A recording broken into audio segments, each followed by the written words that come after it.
आजचा व्हिडिओ बघूया. तर आजच्या व्हिडिओमध्ये काय करायचं आपल्याला, आज आपल्याला ऍडिशन करायचं. ऍडिशन कोणाचं करायचंय, शॉर्ट्स आहे आपल्याला ऍडिशन करायचं. तर शॉर्ट्स म्हणजे काय रे, मराठीत त्याला म्हणतात करणी. ठीक आहे, शॉर्ट्सला इंग्लिश मध्ये दुसरा आहे रॅडिकल सुद्धा बोलतात. रॅडिकलचं ऍडिशन कसं करायचं, काय करायचं हे बघूया. आता असे क्वेश्चन तुम्हाला कॉम्पिटेटिव्ह एक्झाम मध्ये असतात. त्यानंतर तुम्ही 5th 6th 7th ला पुढे आहे सिलेबस मध्ये पण हे क्वेश्चन आहेत. तर हे कसं करायचं, काय करायचं यासाठी मी घेऊन आलोय एकदम सोपी ट्रिक घेऊन आलोय. म्हणजे तुम्हाला हे शॉर्टचे आहे ते ऍडिशन करता येईल. तसं सबट्रॅक्शनचा व्हिडिओ आपण नंतर बघूया. आपण ऍडिशन बघूया. आता याच्यामध्ये वेगवेगळे प्रकार आहेत, त्यासाठी तुम्ही संपूर्ण व्हिडिओ पहा. म्हणजे तुम्हाला कशा प्रकारे सोडवायचं किंवा कोणताही क्वेश्चन आला तर तुम्हाला सोडवायला सोपं जाईल. तर आता आपण बघूया पहिला क्वेश्चन. ठीक आहे, तर पहिल्यांदा आपण बघायचंय. तर आता इथे बघा काय दिले, 3√5 प्लस 3√5. आता ज्यावेळेस असं √5 म्हणजे हे अंडररूट वाले हे सेम पाहिजे. काय पाहिजे, सेम पाहिजे, तरच आपल्याला त्याचं ऍडिशन करता येतं. आता हे सेम आहेत, मग ते सेम आहेत म्हटलं तर काय करायचं रे, बाहेर कोण आहे 7, इकडे काय 3 आहे, म्हणजे 7 + 3. आता अंडररूट सेम आहे त्यामुळे ते काय करायचंय, एकदाच लिहायचं आहे. मग काय होणार आहे, 10√5. बघा हे आन्सर त्याचं झाले. आपण बघणार आहोत सेकंड मध्ये काय दिलंय तसंच आपल्याला बघायचं अंडररूट कोण आहे. अंडररूट इकडे 7 आहे, इकडे 7 आहे, इकडे 7 आहे. हे 7 अंडररूट वालं एकदाच लिहून घ्या. त्यानंतर त्या समोर संख्या कोणती, इकडे 6 आहे, इकडे 5 आहे, इकडे काहीच नाही. त्याचं काहीच नाही म्हणजे इथं काय असतं, 1 असतं. म्हणजे बघा 6 + 5 + 1. आता यांचं फक्त यांचं ऍडिशन करायचंय. आता 6 + 5 किती झाले, 11. 11 + 1 12. 12√7. तुमचा आन्सर रेडी झाले. आता तिसरं एक्झाम्पल बघा, हे जरा वेगळं आहे. जरा वेगळं आहे म्हणजे काय बघा, आता जे अंडररूट वाले आहेत तिथे काय 3, इथं 3, पण हे काय हा डिफरंट आहे, हा वेगळा आहे. मग अशा वेळेस काय करायचंय, जे सेम आहेत ते सेम फक्त लिहून घ्यायचे. सेम कोण आहे रे, √3. त्याच्या पुढे काय 9 आणि 5, त्या दोघांचं ऍडिशन करायचंय. 9 + 5. ओके, हे आहे कसं लिहून घ्या, 2√7. आता 9 + 5 किती झाले, 14√3. आणि हे आहे कसं 2√7. म्हणजे आन्सर तुमचं रेडी झालं बघा. म्हणजे याच्यामध्ये सेम असेल तरच ऍडिशन होतं किंवा सबट्रॅक्शन होतं. आता हे असंच करायचं. नेक्स्ट बघा काय दिलेलं आहे इथे बघा, तर √12 + 5√3. आता इथं पण वेगवेगळे आहे. अशा वेळेस काय करायचं आपल्याला, हे अंडररूट आपल्याला सॉल्व्ह करता येतं का हे चेकआउट करायचंय. म्हणजे सॉल्व्ह करता येतं का म्हणजे काय, तर अंडररूट मध्ये ज्यावेळेस असं असेल तर आपल्याला याचा रूट हा कुणाचा स्क्वेअर आहे हे चेक करायचं आहे, किंवा त्याच्याबरोबर कुणाचं मल्टिप्लिकेशन होतं का हे पण चेक करायचंय. आता 12 जे दिलेलं आहे, हे 12 जे आहे त्या 12चं आपण काय करूया, पार्ट्स करूया. म्हणजे 12 कोणता आपल्याला स्क्वेअर घेता येईल बघा, कोणता आहे 2चा स्क्वेअर. 2चा स्क्वेअर काय रे, 4. 4 3चा. त्यानंतर हे प्लस 5√3 आहे. आता बघा तिकडे काय 4 × 3 केलेलं आहे. आता 4 स्क्वेअर आहे, कुठला स्क्वेअर आहे 2चा, त्याला बाहेर काढा.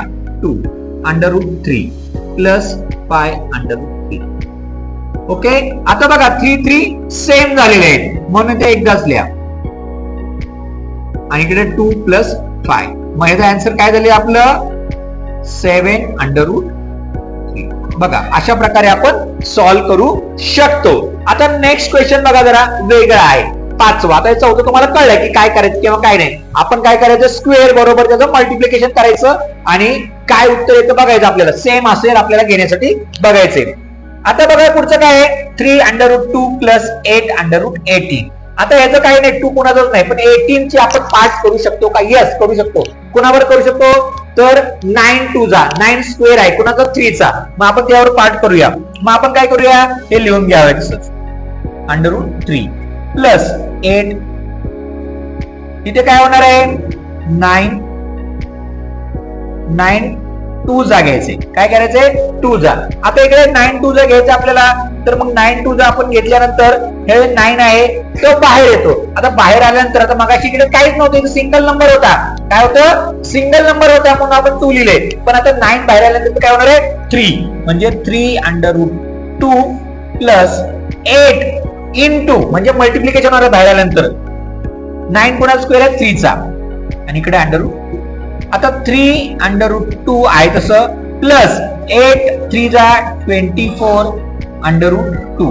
आता √2 सेम झालेले आहे. √2 काय झाले सेम झालेले आहे. ते एकदाच लिहून घ्या. आता 3 + 24. आता 3 + 24 म्हणजे काय झालं 27 √2. हे त्याचा आन्सर झालेलं आहे. बघा एकदम सोप्या पद्धतीने तुम्हाला सांगितलं की कसं करायचं काय करायचं. ठीक आहे. आता आपल्याला बघायचंय नेक्स्ट एक्झाम्पल. थोडं अजून जरा वेगळं आहे.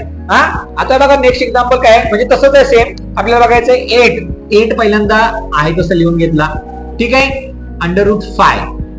पण आता 18 चे आपण पार्ट्स करू शकतो. आता 18 चे पार्ट्स करायचे म्हणजे काय करायचं आपल्याला की असा कोणताही एक नंबर घ्यायचा की ज्याच्या बरोबर आपण मल्टिप्लिकेशन केल्यानंतर एक तर √5 आलं पाहिजे आणि तो स्क्वेअर पाहिजे. आता स्क्वेअर कुणाचा घ्यायचा आपण. आता 2 चा घेतला. 2 चा काय होणार आहे 4 बरोबर आहे ना 24 जा येणार आहे. परंतु 4 आपल्याला नको आहे. परत ते बाहेर काढायला आपल्याला प्रॉब्लेम येणार आहे. त्यामुळे आपण जरा वेगळा घेऊया. मग त्यापेक्षा मोठा कोणता आहे 9 बरोबर होणार आहे का 89. मग त्यानंतर काय 16 4चा आहे. 16 5 जा 80 म्हणजे 16 किती झाले 16 पंचे 80 झालेले. म्हणजे आपल्याला इथं घेता येईल. म्हणजे बघा आपण काय करणार आता ह्याला अंडर मध्ये 16 × 5. आता 8 आणि 5 हाय कसं लिहिलं आपण प्लस 16. आता याला बाहेर काढायचं म्हणजे याला वर्गमुळातून बाहेर काढायचं आपल्याला. म्हणजे 16 तर बाहेर काय होणार आहे 4 √5. आता ह्या दोघांचं फक्त आणि सेम झाले कोण हे झाले. हे एकदा असल्या √5 8 + 4 म्हणजे याचा आन्सर काय झालं आपलं 12 √5. बघा अशा प्रकारे आपण एकदम सिंपल पद्धतीने हे सोडवलेलं आहे. म्हणजे तुम्हाला आता कळलं असं किंवा करण्याची बेरीज कशी करायची म्हणजे शेवटची ऍडिशन कसं करायचं आता कळलेलं आहे. मी वेगवेगळे उदाहरण घेतलेले आहेत. आता या ठिकाणी बघा तुम्हाला 4 √3 + 5 √3 2 √5 + 3 √5 + √5 4 √7 + 5 √7 + 3 √5 4 √2 + 5 √8 6 √3 + √27. म्हणजे आपण काय केलेलं आहे की जे एक्झाम्पल आपण आता 6 सोडवले त्याच्यावरच आधारित असे 5 क्वेश्चन तुम्हाला दिलेले आहेत. याचं उत्तर तुम्ही काय करायचंय याचं उत्तर मला कमेंट मध्ये सांगायचं की बाबा हे कसं आलं काय आलं. तुम्ही बघितलं आता या ठिकाणी कशा प्रकारे आपण सोडवलेलं आहे काय केलेलं आहे. ऍडिशन कसं केलं मल्टिप्लिकेशन कसं केलं हे तुम्हाला आता व्यवस्थित समजलेलं असणार आहे. तुम्ही याच प्रकारे याचे उत्तर काढायचे आहेत आणि याचं उत्तर मला कमेंट म्हणजे 5च्या उदाहरण आहेत याचे उत्तर मला कमेंट मध्ये सांगायचं आहे. म्हणजे तुम्हाला व्हिडिओ कळाला हे मला समजेल. म्हणजे तुम्हाला तुमची संकल्पना जी आहे ती स्पष्ट झाली हे मला कळेल. ठीक आहे. जर व्हिडिओ जर हा आवडला तर व्हिडिओ शेअर करा. तुमचे जे मित्र आहेत मैत्रिणी आहेत किंवा तुमचे जे कोण ओळखीचे आहेत त्यांच्यासाठी शेअर करा. आणि ज्यांनी आतापर्यंत आमच्या चॅनलला सबस्क्राईब नाही केलं त्यांनी लगेच आमच्या चॅनलला सबस्क्राईब करा. म्हणजे काय होईल की तुम्हाला असे छान छान ट्रिक्स शिकायला भेटतील.